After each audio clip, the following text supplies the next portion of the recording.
In this next session, Eric Leach returns to help us navigate the fundamentals of Chinese genealogy. For those exploring Chinese ancestry, understanding lineage systems, generational names, and dialect-specific customs is essential. Eric's deep experience working with Chinese records and communities worldwide means he can offer both cultural context and practical guidance. Whether you're new to Chinese genealogy or refining your tree, this session will equip you with useful strategies and insights. Let's welcome Eric back on stage. Before Eric starts, we have a FamilySearch as a quick video to introduce who we are. So just go from there. This is planet Earth, and we are FamilySearch. Oh, wait, who's FamilySearch? What, she is, and he is, and they are. You are. FamilySearch is a free, worldwide family connecting service that is driven 100% by people. We help you discover family across generations through our website, mobile apps, and in-person help at over 5,000 local FamilySearch centers. And it all starts with Angelo. Well, no, your family doesn't start with Angelo, but FamilySearch's work does. Angelo is one of literally countless archivists or records custodians from around the world. These records might be names and dates and certificates, but they also might be photos and stories. At FamilySearch, a primary focus is obtaining records so we can make them available to you.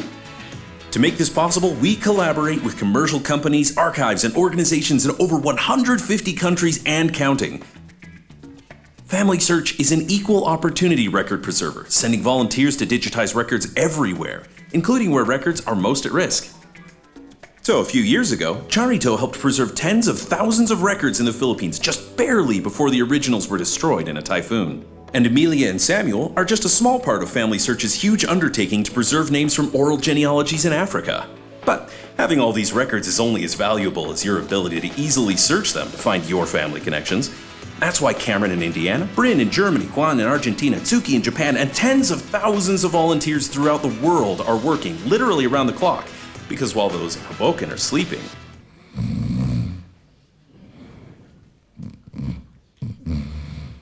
those in Mumbai are hard at work, helping to verify computer-automated indexing. Thanks to all of them, FamilySearch has over 16.8 billion searchable names and images.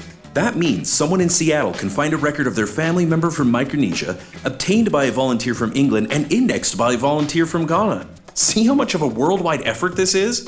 Then FamilySearch's engineers, like Brian, not every engineer is named Brian, they use their clever knowledge of technology to make this information fun and accessible to everyone.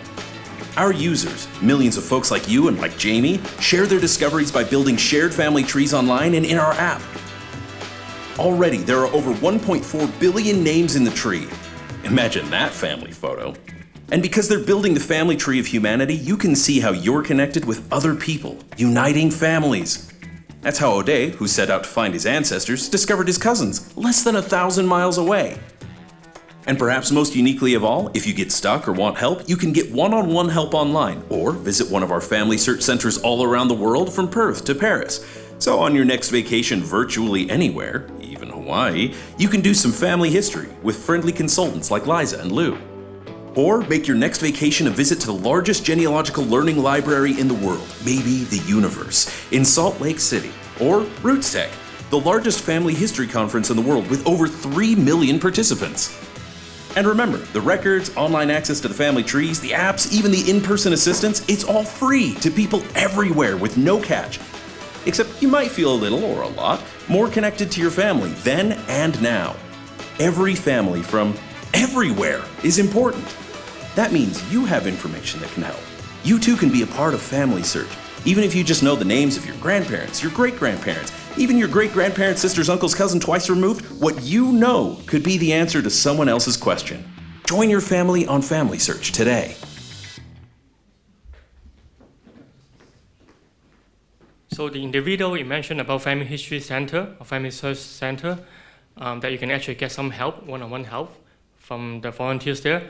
We actually have one center in Singapore, and if you can, if you like to take one of these pamphlet when you go, and there's an address and time that they're open. So if you are interested in to come in to get some help from our volunteers, then please do so. Okay, thank you. Okay, so how do you begin researching your Chinese roots? This is kind of a beginner's guide, but we're going to cover a lot. So hold on. Hang on. Okay, this is just an overview. We're going to talk about interviewing family members, exploring your surname, finding your ancestor village, all of these things, but in the context of actually a website. So I wanted to show that this is actually a page or a series of pages that are on FamilySearch that you can actually go to now, and it is, I've got the Chinese Ancestry Research page. Shout out to Nathan and his group. Okay, so this is the page. It's on FamilySearch. Chinese Genealogy Basics is available in like 10 or 11 languages, so you don't have to just do it in English. If you get bored, you can do it in French. But we have all of these modules. Some of these are marked coming soon. Actually, the Ancestral Halls I thought was going to launch this week. Next week. Next week it'll launch. Gravestones is coming after that. But I'm going to be showing you a lot of this and talking about it in the presentation. So you can actually just get that right here. So I begin with the part that people say to me, Eric, why do you begin with this? It's the boring part. It's interviewing family members.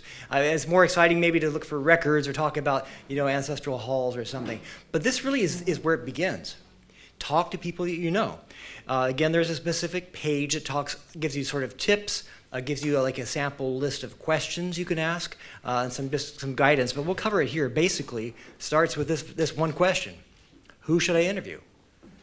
Well, the easy answer is everyone. But you should begin with the oldest people first. Why would that be? Because they're not always going to be here. We try to preserve around the world these records, and we sometimes talk about records at risk. Those are the records that are in places where maybe they're vulnerable, they're going to be lost, or just over time records fade. Gravestones, even etched in stone, they fade. People are records at risk. We are only on this planet for so long. So begin with the oldest first. But here's the first of the pro tips I'm going to give today, is that when you're deciding who you're going to interview, break it into two parts. Do yourself a favor and break it into two parts. First, make the prioritized list of the people you want to interview. And then second, start contacting them and interviewing. Why would I say you want to do this? Because human nature takes the path of least resistance. You want the easy way out. So do I. I want the easy way out. And so what happens is if you make a list of people, you're going to probably say, after that ugly divorce we don't talk to that side of the family, or I haven't seen Uncle Bob in so long. It's hard. So I'll just do the person I know best and I feel most comfortable with. The result of that is that when you have all the enthusiasm and all this energy to go off and interview family members, you're going to interview the people you already know the best, the ones you've talked to the most, and the ones you most likely have a lot of this information and stories from. And you're going to say, well, I'll get to the harder ones later. Make the list of who has the oldest people and those who have the most likely to have the information you're looking for. Prioritize the list, and then after you've done that, okay, say, now discipline myself. I'm going to go through this in order. Now, when you're interviewing, there are a lot of questions, and we'll give you some sample questions here. And on the website, we have a list you can download of sample interview questions. But there are really two big things that you're wanting to get when you're interviewing family members. This may seem super obvious, but it's not. Your surname and your ancestral village. Let's just talk about this. Well, actually, I'll have to talk about the surname first. This one, a lot of times, really works for people in the United States or Canada where they have paper sons. You've maybe heard that idea where they had to immigrate during the anti-Chinese exclusion era, and so they had to change their names. But even with here in Singapore, you're going to this interesting thing that you're maybe your surname spelled Romanized, and it's in a dialect. You say, I'm a Chu, you're a Chu, oh, we're family. Well, maybe not. So you need to actually find out what the character is. We'll talk about that a little bit more. And the ancestral village, we'll kind of dive into that. These are basically questions you need to ask. Where is our ancestral village, our old village? If we're saying in Chinese roots, we're saying where in China, okay? But, in Taishan alone, there are like a dozen places that are called Ping An Village. Ping An. it's peace. It's a really common name. So if you just say, I have to ask the question, where is our ancestral village? And they say it's Ping An village. You write it down, you're done. You've still got yourself a problem because there are just dozens of these in just even one city. Imagine when you're looking at a bigger picture here. So ask, where's the nearest market town? Is there a river there, a mountain? Tell me about this, so that when you go back and actually do the research, you know that you found the right place. Sometimes if you say ancestor village, they're going to look at you like, what? Where are we from in China? Might be the easier way to ask that. But get the details. Get the province if you can, a county, something. Get all of those details when you're asking this question. Another example of a question is there an ancestral temple?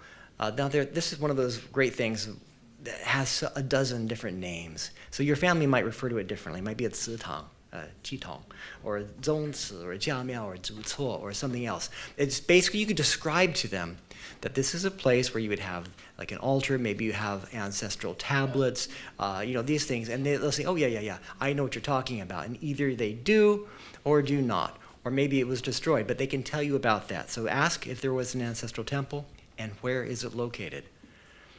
Now, this is a little bit different. This is the ancestral hall. It sounds like ancestral temple, a little bit different, but that's a tong. If you walk up into the ancestral hall or some other things, you might see that it's a bian in Mandarin, just that plaque that they hang up above it. You'll see something tong. That is a really important key in researching your roots, because that's kind of saying which branch of the family are we from. So you may say, we're Chuns, okay, or Tan, or however you say it, from wherever part of China your family came from. You say, oh, we're the Yingchuan Tang. A lot of my friends are from Yingchuan Tang, the Yingchuan Hall. That tells you that you're a closer branch. So if you meet someone who's a Chun from a different Tang, you say, well, we're kind of family, but when you're from the same ancestral hall, you know that you're much closer and that your roots really go back to the same place. Ask about this. Where are our ancestors buried? Now, traditionally, they were buried in an ancestral village on land owned by the clan, often on hillsides, not like in public cemeteries. Overseas Chinese, now it's a little bit different, often in places where you have some anti-Chinese sentiment, maybe, or the Christian churches wouldn't let you be buried in their cemeteries. The associations, the place associations would actually buy the land, as we heard Raymond talking about, for a cemetery.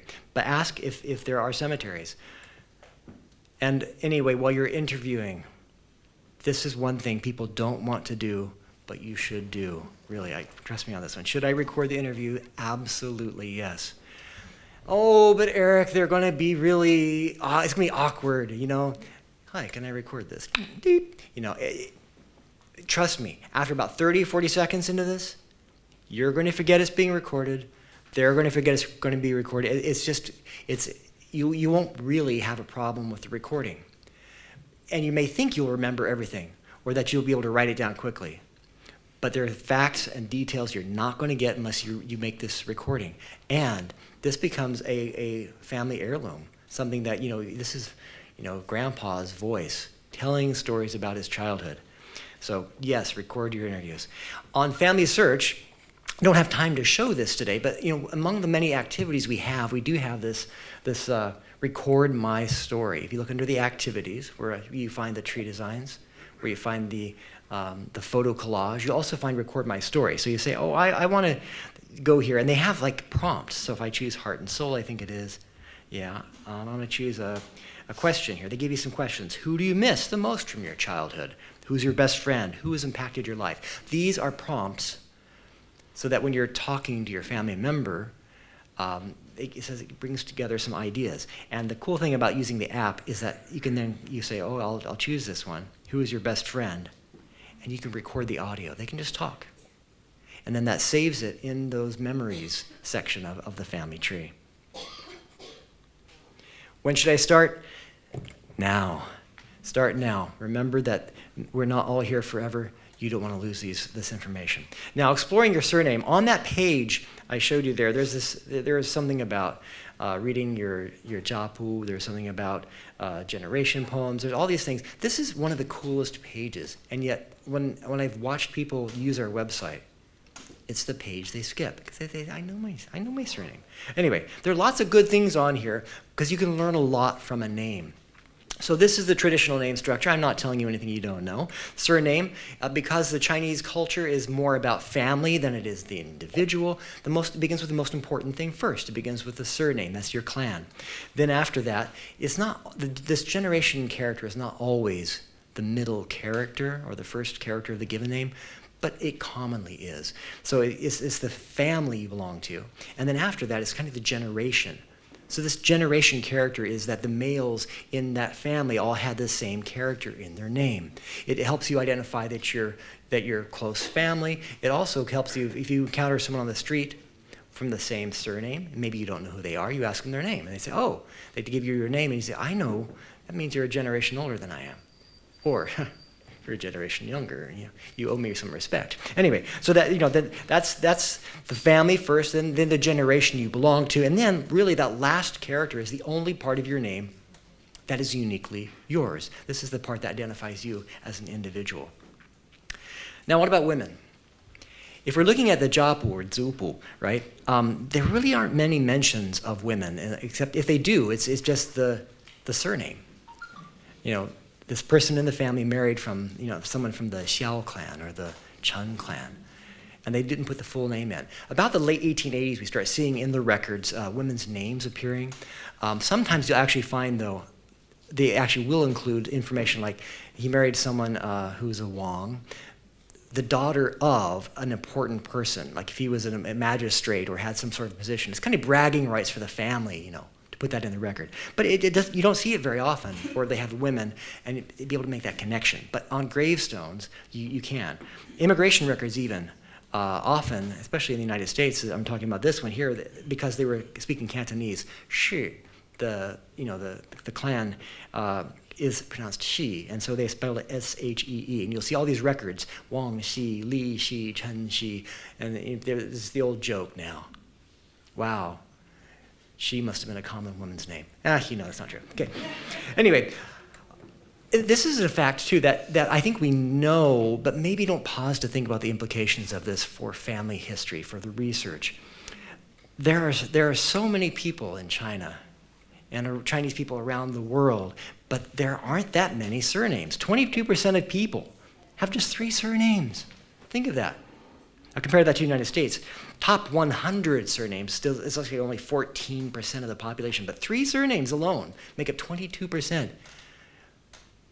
That means that you've got to get the names right, and it makes it actually harder. When there's an unusual surname, I find it's easier to do research than if you're a Wang or a Chen or a Zhang or a Li or something. Oh, wow. Okay, so now, I hate to even address this, but I'm going to because I'm surprised. From time to time, people come to me and say, why do I need to know the surname, character? I mean, I'm a Wang, I'm a Qin, I'm a Qin. Wang could be any one of these. Yang, here, it could be spelled Y-A-N-G, kind of the Mandarin way, Yang, from Cantonese. Or often in America or in other places, Australia, they'll say, oh, that's Young, Y-O-U-N-G. So you need to actually find out what the character is. It just matters a whole lot. So I'm going to do a little quick live demo. This is a fairly brand new thing. We have a surname finder. Now, you probably all know your surnames. I think even in Singapore, the ID cards even have your characters. Is that true, maybe? Okay, so this won't be that exciting. But if I were to doing something like, what surname here? Just shout out a surname you want here and how you spell it. This is supposed to, our database is supposed to be able to say, Tan? Oh, you're making it easy on me. I hope. Yes, good. Okay. So Tan from the Hokkien and being Chen, or from the Chaozhou, also spelled that way.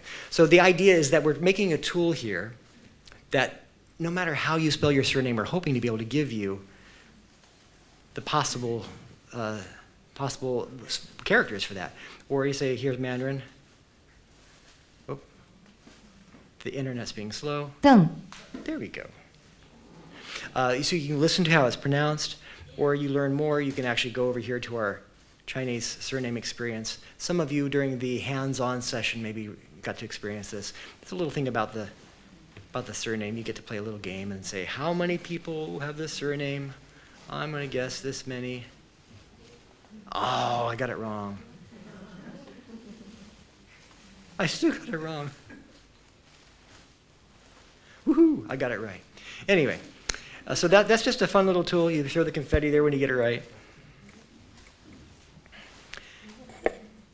And I would really actually appreciate if anyone, if you want to just do this for fun and you find that your spelling of your surname is not in our database, let me know.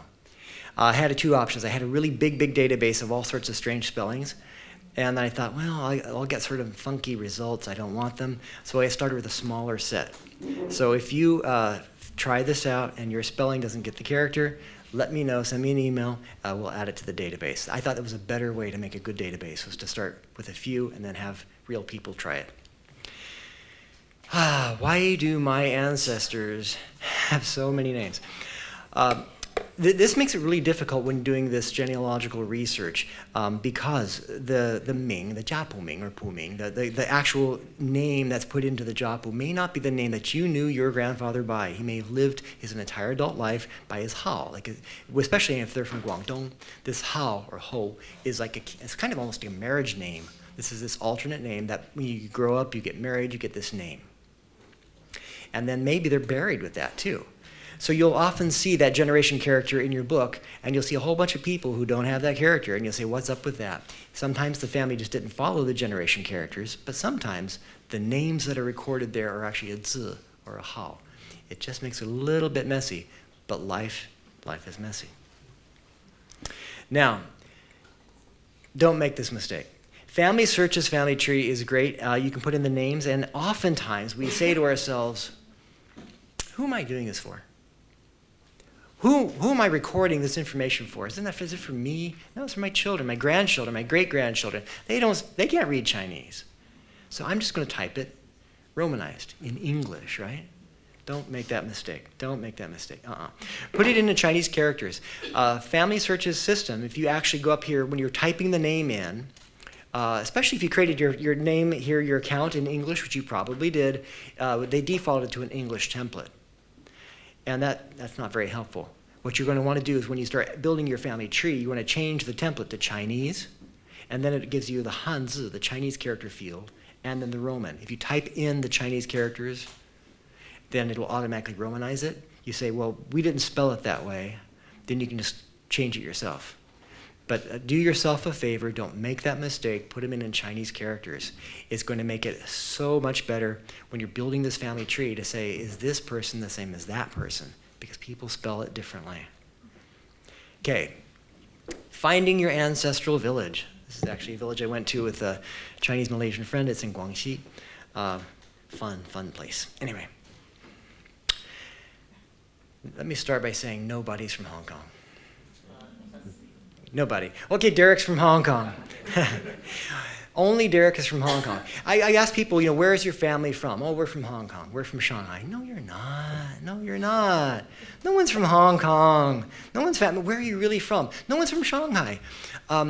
Your family is going to be someplace else. It's going to be a little village someplace.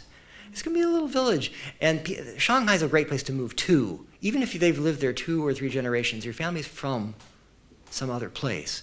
Hong Kong was a little fishing village just last week before Derek came here. I mean, it was just, it's not that long ago in genealogical terms. I'm from Utah, and when people say, are you from Salt Lake? Half the time I say, yeah, sure. I'm not from Salt Lake. I'm from a little town about 45 minutes south of Salt Lake. Anyway, no one's from Hong Kong. Okay, there's this book here by a local son here, Wang Gongwu. I think he taught here for a bit. He wrote this book called Home is Not Here, which really describes, I think, the overseas Chinese experience. He's talking about him in Ipoh and his life growing up as a young man. But it's not just the overseas Chinese experience. The idea that this title of this book is just brilliant. Home is not here, because it defines so much of the Chinese experience. China itself, even in mainland China today, so many people don't live at their home. China has experienced the world's largest mass migration in human history. People going from the hinterland largely to the rich and heavily populated cities on the eastern coast. And so what happens is now, at Spring Festival, we see this migration in reverse as people hop on the trains and they stand like this, because it's so crowded, and they go home they go home. From Shanghai, from Hong Kong, from wherever they're from, they go home. And so that's where you got to find what home is. So talk to the old people. If you don't know, talk to the old people. It's critical that you don't say, I'm from Hong Kong. I'm from Shanghai. Where are you really from? So I'm going to go back and say something here. I'm going to correct myself and say nobody is from Hong Kong, except when they are. There's this other problem. If you're from a little village, and that little village exists today, your job is not that hard. It's really cool. You get to go back and you get to see, sometimes even the house where your great-grandfather, was raised is still there. But then there's this other situation where the city came to you. Your home is now a freeway or a shopping mall. It's part of basically the city grew and grew and grew, and now your home is gone. And so what do? I mean, now you're from Shanghai. But we're going to play a little game here, okay? What does your ancestral village have in common with these 4 things? Echo, shadow, ripple, Voldemort. Voldemort. Do we have any Harry Potter fans? Some, a couple. Okay. What does it have to do with these 4 things? Well, I was thinking like vampires or undead. Basically, these are things that live on. They live on after they're dead, or they echo. There's something there still. There are 3 simple truths here that I learned through my family history experience. The first is that people are resilient. Second, families are resilient. And third, ancestral villages are resilient. They live on, even after they're gone. So, for example, I've done research, and the village is gone. It's now a shopping mall or something. But if you look at the maps even today, and you look really carefully at all the shop names, the name of that ancestral village may still be there. It might be the such and such noodle shop. There might be a park or a school or a neighborhood named after that. So there are hints or echoes that go on through time to today that help you know that this area in this large city was once your family home. I was at this. You wouldn't think of this really happening in Taipei in Taiwan, but I was actually on a meeting with a family there, talking to them about family history on this in the middle of downtown Taipei, and he kept saying, "Oh yeah, my family member here, my cousin over there, my whatever," and he was just pointing, and I said, "How close are they?" They're all this is the same building that's across the street.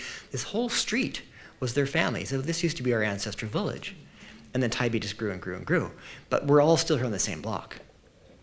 So you won't find it on a map, but that's their village. And he says when we have weddings or whatever, we just barricade the road and cut it off, and please don't bother us because they know it's our village. Anyway, villages, they're resilient. They go on. Okay, now what if you only know the spelling? What if you only know your family is from Taishan? This is particularly for people who have ancestry in the Seiyup or Zhongshan areas. We are trying to get more data to help more people find their ancestral villages. But we've done a database called the Guangdong Village Finder. I won't have time to show it to you today. But you can put in different spellings. We're still working on it. It's a little bit rough. But basically, finding that village. This is actually an interesting database because it came about through the Chinese Exclusion Act in the United States. There was anti-Chinese sentiment, and the immigration officers would stop them, a lot of them at Angel Island in San Francisco. And they would do these grueling interviews to say, are you really who you say you are? Are you really? And so they would do all of these really intense interviews. And what they did in order to catch people, is they actually went through village by village in this area where so many people migrated from. And they said, these are the surnames. And so now we were able to take that data decades later and say, these surnames were in this village. And so if you say, I'm a Mak, that's my in Mandarin, I'm a Mak maybe. And I know I'm from this area.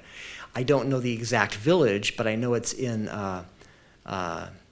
this general area. They'll pull up a map, it'll show you where the villages are, where that surname was to be found. So this is just something we're working on, and we're going to try to expand the data set because I know not everyone's from the same little area. I think at the end of this, maybe we can send out the presentation, or you can take a picture of it. These are just some great resources to help you find your ancestral village. The one here on the bottom, next to the bottom, is the Say-Up discussion board, moderated by some really sharp people who know a lot about genealogy. You simply post a question, they'll help you answer. And then the actual best and largest, the Chinese Ancestry Research Facebook page. Amazingly smart people who do a tremendous amount of research. I do not know how they do it, but they give do amazing work and get them answers. Okay, reading your family gravestones. What can I learn? Your surname, ancestral village, wife's name. I'm going to just give you an example here. I should mention this too. Yeah, the Chinese gravestone is perhaps the only place you're going to get the woman's full name. So that's really an important part when you're looking at researching the women's names. But I want to give an example here of just my grandfather. I showed you a picture of him earlier today, the one who died in World War II. This is a kind of a typical Western tombstone. This is in West Virginia. Parnell J. Leach. Doesn't even have his middle name. Ow. It was Jackson, by the way. West Virginia, Staff Sergeant, 354th Infantry, World War II, and then the dates. So, what do we learn from that? He wasn't born in West Virginia, actually. He died in West Virginia. Well, he died in Germany. He died in Germany during World War II. West Virginia was where his army regiment was based. He was actually born in Alabama. It's not very useful as a record, right? There's not much there. This is my friend Sanny's gravestone. It's in Taiping, Perak.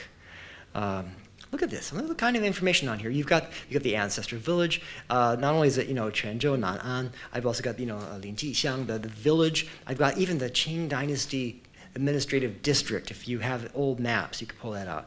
You've got the names of the husband there, the wife. You've got husband's birth and death and stuff. All of that there. Even the wife's. Here you got the names of sons and daughters. We saw Raymond showing us those names of grandsons and granddaughters. And if that's not enough, they did it again in English. It's great. Chinese gravestones, they're maybe not all going to be this detailed, but it's it's a genuine record. There is so much to be learned on a Chinese gravestone, so much more than what's my grandfather's gravestone. And so, just a couple tips. On many of these gravestones, they don't give the exact ancestral village name. They'll just say kind of where they're from. But just as a couple things that you often see, Ning, which is short for Xinning or Sunning. It's the old name for Taishan, because place names changed. Or Xiangshan is the old name for Zhongshan. We have on our website a list of a lot of things to help you interpret information on a gravestone. I'll show you that in a second. But things like this too, just understanding the place names and how they're kind of simplified and put on a gravestone. Now, where do you find them? In China, I mentioned they're buried generally on hillsides in the family village. Outside of China, the local association might have a cemetery. But the easiest way to really find out what you want to know, what you're really looking for, is to ask the old folks, Qingmingjie. Now, I understand here in Singapore, Qingming Festival is not a holiday, and no one does it. Okay, fine. But in many places, they do. And especially the older people, ask them, where did you go? Can you take me there?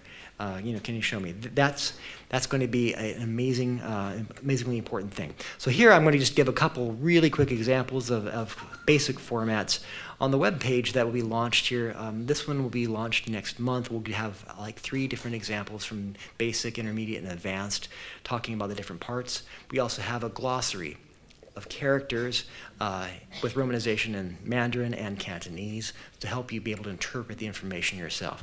But you put the first surname first. The Gong is for like male, is honorific, like the Honorable Li. That's me.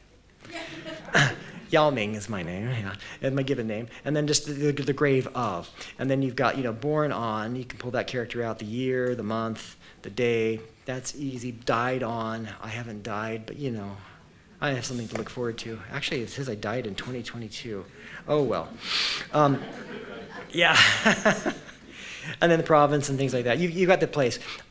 Again, not every gravestone is going to have the actual full details of the place. But this is just an example. So fun fact, the Mun, this one, This character meaning door, you'll see that on a lot of women's gravestones. What that means is that is the character before Mun is the husband's surname. It's kind of the name the clan she married into, and her surname will be followed by Shi or Xi. To say that's actually her maiden name. We don't use that concept so much because a woman doesn't change her surname when she marries. But you'll see that Mun. Why a door? Why a door? Well, I've heard this. I don't know if it's true, but I like it, so I'm going to repeat it. It's the idea that maybe it represents the door they walked through, the woman walked through as she left her home and married into this other clan. Okay, how do you preserve the information on a gravestone? I photograph them. The earlier, the better. I don't have time to show an example, but I've got a friend, Tony King. Some of you may have known Tony King from previous. He has an example of his, I think, great aunt's tombstone in Hawaii. And the picture from before and after, just like 20 years. 20 years ago, it was readable, but a little unclear. 20 years later, after wind and rain and everything, you cannot make out a thing on it. So photograph the gravestones. The sooner, the earlier, the better. Share them online. Find a grave, billion graves. There are places out there you can do that. You can do it on My China Roots. You can do it on FamilySearch. But save those. There are also tools I don't have time to show. On that Chinese Genealogy Basics page, we have a lunar date converter. You just type it in. I know it requires typing in Chinese and emperor names and stuff, but it works really well. Lunar dates, the calendar converter, these are some tools that we already have. Now, finding and interpreting your jiapu. This is the part people come excited about, but how many people actually have a jiapu here? Let me see. Yeah, it's like the holy grail of Chinese ancestry. I want to find this book, and yet you find so many people who don't have this book. And what if you find it and you can't read? Well, okay, first of all, what is a jiapu? I'm going to talk about just what this is. There are different names, jiapu, zupu, zongpu, zongpu. There are different kinds of names for it. But basically, jiapu is two characters. The first is jia, which is family or clan. And the second character is pu, which is a directory or a list. And that's really what it is. It's a list or a directory of all the people in the clan. Well, all the males. Okay, all the males in a clan. And that's really basically what it is. Now, in the West, we often talk about family tree and building my family tree. That's especially something we like to talk about in FamilySearch. We say, I'm doing my family history. But, because it begins with me, it begins with you, there you are at the bottom, and you have 2 parents, 4 grandparents, 8 great-grandparents, and so on, and it goes up and up and up. And this, then, is the story of many families. That's the nature of a family tree, from the bottom up. So my name is Leach, my mom's name is Adams, I've got Bennett's, I've got Johnson's, I've got all these families that came together to make me who I am. And so when we talk about this Western idea of a family tree, it's really a story of many families. Now, look at the Chinese concept of a family, or the family record, the jiapu. It's not about the family. We said it's about the jia, which is an extended family, a clan maybe. And it's not my family history. It's really the history of the clan, because, again, the Chinese sense of modesty, it's not about me as an individual. It's about my family. And since it's not about me, who does it begin with? It begins with the Shizu, the very first ancestor who started my branch of the family. And we'll just to keep it nice and neat, we'll say he only had 2 sons, okay? And maybe he had 3 daughters. But, they didn't record them. Okay, so there are 2 sons who had sons who had sons who had sons and sons. And on it goes down in this big book. And then finally, there you are. There I am, right? Just one of many. It's not about me. It's about my family. And here's the thing I think is important to recognize when we're talking about this concept, the Chinese concept of family, is that it is not the story of many families. It is the story of one family. If the first ancestor's surname is Li, all the males in that, they're all Li. They don't even bother putting the character Li in the book. It's just assumed. If you have an entry in this Li family book, your surname is Li. And so they put the given name and don't bother putting the surname. Here's an example of just a beautiful, nice printed. It's printed kind of like an accordion, folded over, string bound, and then the title is right there on the edge. You can see if you open it up there. It makes it really hard to read. You have to kind of open it up or look at it sideways. What is the title of the book? And that this is kind of how a book is constructed. This is actually kind of the imperial style, which goes down in columns. So there are different formats. On the website, the Chinese Genealogy Basics, we have 3 of the most common formats, and we have details about how to read them. Maybe I'll find, I'll show you that in a second. But now, I remember I mentioned that this is a story of one family, top down. One is an interesting word. I'll say it's even a scary word, a little dangerous word, because it rhymes with another word. One rhymes with done.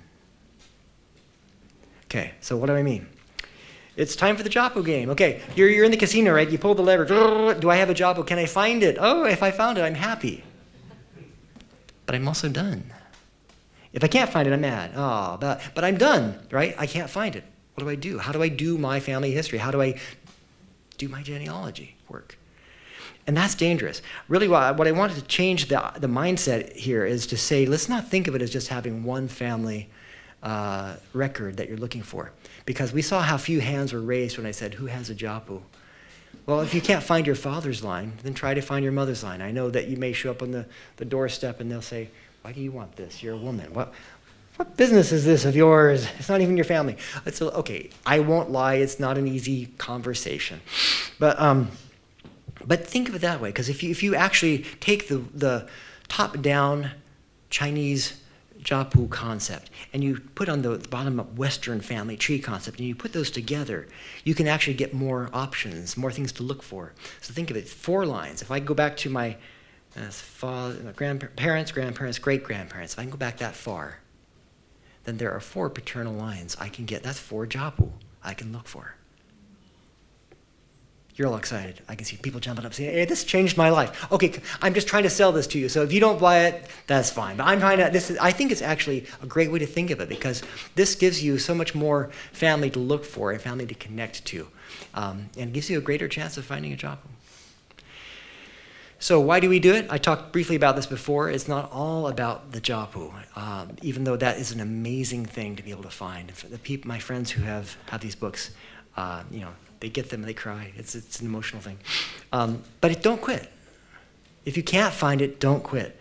Your first ancestor was important because he began something. That's why we go back and he's this honored first ancestor. You can start something today. You can write your own family history. You can preserve these stories and memories. Now, people ask me, I'm looking for my Japu, Eric. Okay, what are the chances I'm going to be able to find it? Now, there are 3 facets I look at here. Basically, I'm going to ask, well, are you northern China or are you southern China? Urban or rural, poor or rich? So how does this work out? If you're from northern China, it's a little hard. There just aren't that many from north. But if you're from southern China, the chances are better. Much, much better that you'd be able to find a Japu. Urban to poor, rural actually works out well here because it's easier to find the village. The village is more likely to be intact. You can actually go there. You can talk to people. And then rich. I know it sounds like kind of an opposite thing. They're in a small town, but they're wealthy. But it does actually work. If they had enough money to preserve their records and update them every 30 years, if you're from southern China, rural and wealthy, very, very good chance. You take off one of those, and maybe either poor or whatever, it's still a decent chance. So these are kinds of things that will tell you what are your odds of being able to find this record.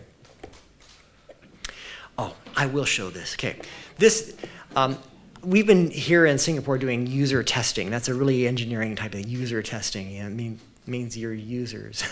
Okay, but I'm doing user testing, and one thing I've noticed is this is the coolest part of the Japu page, which is probably the coolest part of the whole Chinese genealogy basics. But people skip it. They just skip it. I don't know what's wrong. I need to make it like a flashing light or something. So if I go over here to the Chinese clan genealogy book thing, I scroll down. What is it?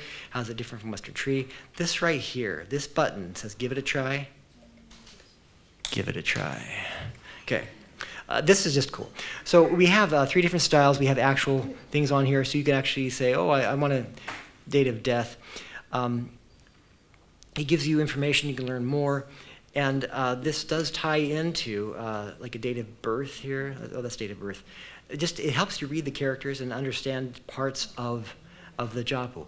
I will not lie to you. If you don't read Chinese, it is really, really hard. But I will also tell you, even if you don't read Chinese, with maybe 50 or 100 Chinese characters memorized and your little glossary sitting on your desk, you can work through it. It is not impossible. It is not impossible.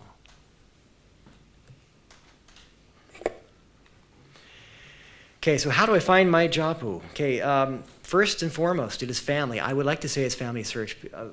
People come to us and say, well, we do have a lot of Jiapu in our online collection. And I sometimes do that first. But really the way you find your Jiapu is talking to family. Finding your family here, finding your family in China. And so this is important too. I've encountered this many times. Yeah, if they tell you it doesn't exist, don't believe them. I have talked to and worked with so many people where they say, no, our family doesn't have a Jiapu. It was destroyed during the Cultural Revolution. It was whatever. And then later, they find it. Really, they find it. This is a picture here of my friend. She actually works for FamilySearch, and she believed that her family did not have a Jiapu. And I was helping her do some research and trying to reach out to people, and I completely failed. But it was the weirdest thing. After we've been working on this for like a month, she got a message from someone in China who found FamilySearch, found the common ancestor and family tree, and reached out and sent a message. And they started talking, and they found that there was like a distant uncle who had saved the records and was updating it. And so she flew to Hunan, and then there she is. They're pointing to this after they printed out the new family Jiapu. Don't believe it when they tell you that it doesn't exist. I think many, many more records are out there than people would know about. Okay, so FamilySearch, I'm not going to have time to show that either, but we do have a collection of Jiapu images online. The Shanghai Library has actually a really, really amazing website, but I'll tell you the truth, it's in Chinese. So you can use Google Translate, the power of Google Translate. I've just made up a whole bunch of blah, blah, blah English stuff to kind of show you how it works. You go here, you enter. Basic search allows you to enter a Jiapu name, a surname, a location, an ancestral hall, whatever, and then just do a search. Like you put in Li in Guangdong, it gives you no results because it doesn't actually work very well. So what I say is you can put Li in there and do a basic search, you get this. This is actually the advanced search page. Once you get here, you're good, okay? Because here, you can actually it groups them by category. Over here on the left side, you'll see the location. You have the province. You have ancestral hall. We talked about that, whatever Tang. So you can just click there. There are 200 Li Longxi Tang results. They have publication, which dynasty, which era it was printed. That's pretty darn cool. If you do it at the full advanced search, you put in the surname, Li, we're going to put in here, we're going to choose the place. You kind of go through the same thing. And this allows you then to say, well, there are 7 from Foshan in Guangdong. And then, you click on it, you get this result. Now, the truth is this. Because of privacy laws, you won't find many of them that have all the pages scanned and online for you to look at. The Shanghai Library's website is the same there, it's true there too. Right here, you'll see that they have the Guangdong Provincial Library. That's that first result up there. And then below that, you'll see 35 Northwest Temple Street, Salt Lake City, Utah. Where's that? That's Salt Lake. That's us, FamilySearch. But don't fly to FamilySearch headquarters in Salt Lake. We don't actually have like a hard copy there. It means we have it in our collection online. But this is a way to see if it's been collected by the Shanghai Library, which has the world's largest Jiapu collection. That's a good place to go. But I'm going to, I guess I will do this because I have just a minute or two. Do I have just a couple minutes? Yes. She nodded yes. She did not. But yes, we have 2 minutes. Okay, Baidu. Google works too, but Baidu does a little bit better job.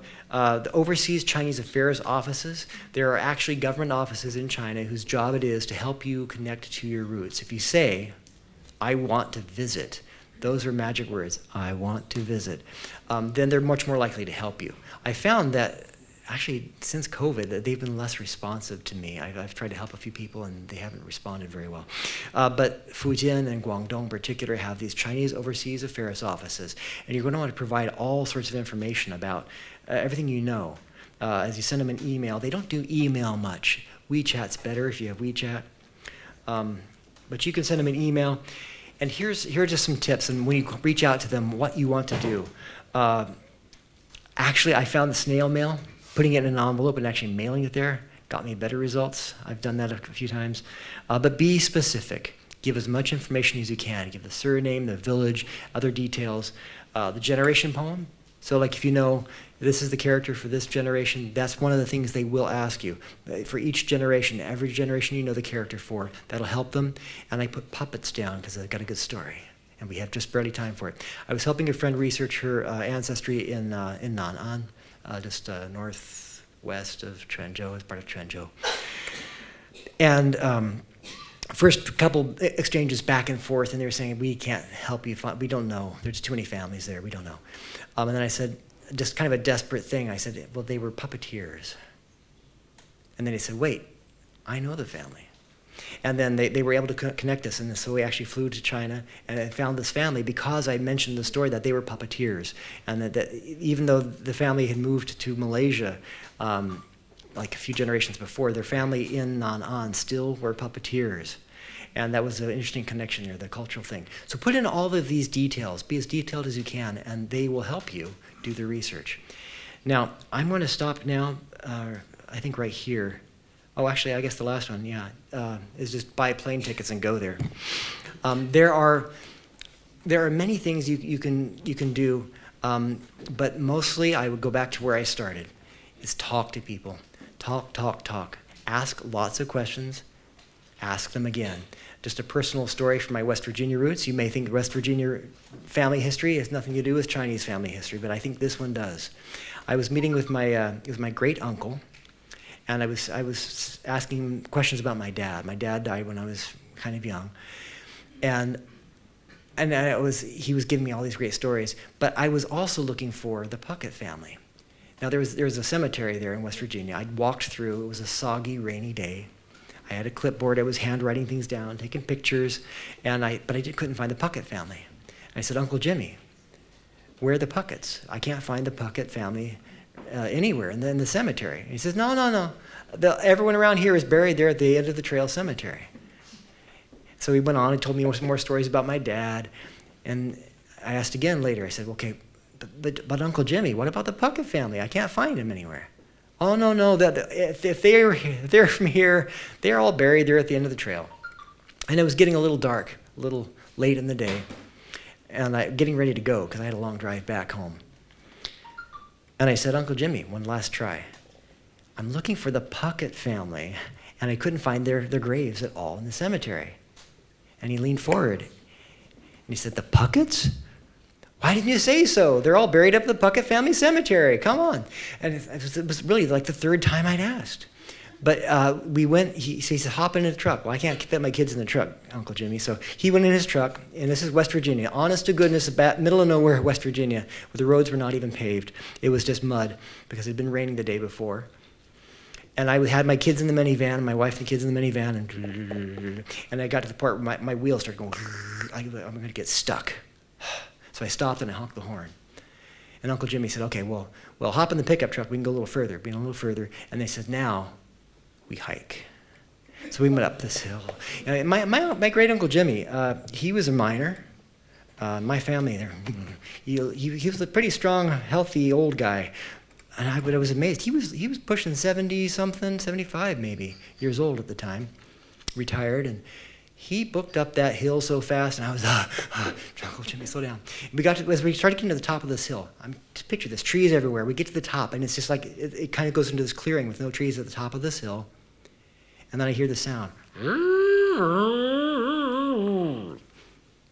What is that? In the middle of nowhere, what is that?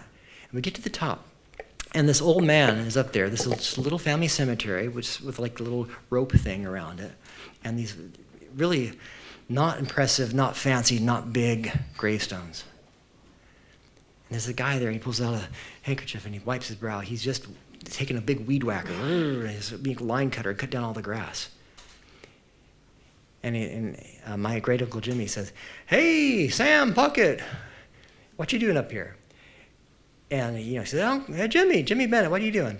And they sat down and talked. He said, "This is my great nephew Eric. He's come from Washington D.C. He wants to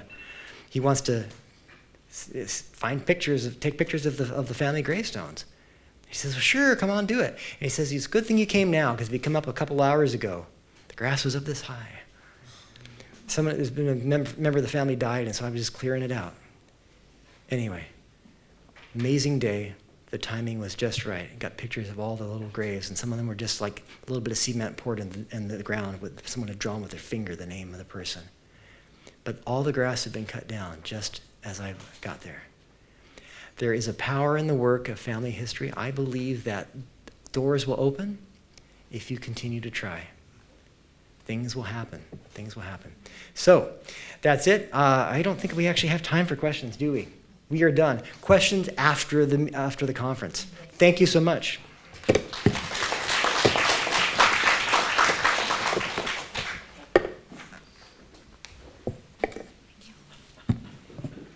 Thank you, Eric, for helping us navigate Chinese genealogy with such clarity and insight.